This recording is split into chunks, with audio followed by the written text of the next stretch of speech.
Okay, please. Mr. President, yesterday you asked Representative Stefanik to stay in her seat. Can you explain your reason for that? And did it have anything to do with the tight polling in the Florida district that former Representative Waltz held? Well, I think we're doing, I think we had, as you know, we have a few elections going on. And she is phenomenal, number one. She's a friend of mine, and she was going to go to the United Nations. And I said, look, there's a lot of room for doing that or something else. But she's very popular in her district, and I didn't want to take a chance. I don't even know who else is running. I assume somebody else would have been running. But if she runs, she can't be, you never want to say can't be beaten, but I think can't be beaten. She's very, very well-liked and very smart. And I said, Lise, would you do me a favor? We cannot take a chance. We have a slim margin. We don't want to take any chances. We don't want to experiment. And she polls like I do. I won her district, as you know, by a lot of points. And she also does very well there. When it comes to Florida, you have two races, and they seem to be good. It's a Trump plus 32 area.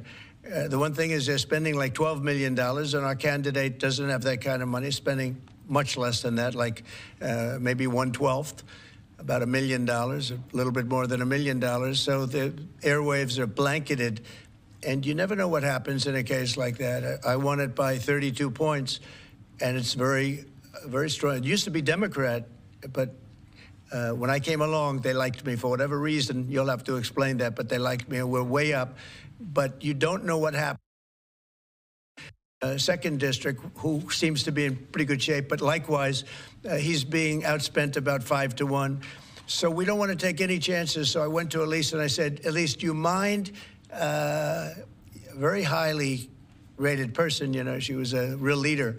And she will be again. I spoke with Mike Johnson. They're going to put her in a high leadership position. But will you mind staying in Congress? Because we don't want to take any chances. And it's as simple as that. It's basic politics. It's politics 101. She's very popular. She's going to win.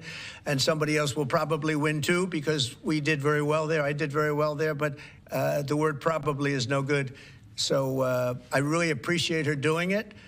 She's doing me a big favor when she does it, because she was all set to go to the United Nations, and she would have dealt with Putin and Zelensky and everybody else, and she would have been very effective. But we really want to we don't want to take any chances because it is tight. Mr. President, go ahead, please. Thank you, sir. You and your team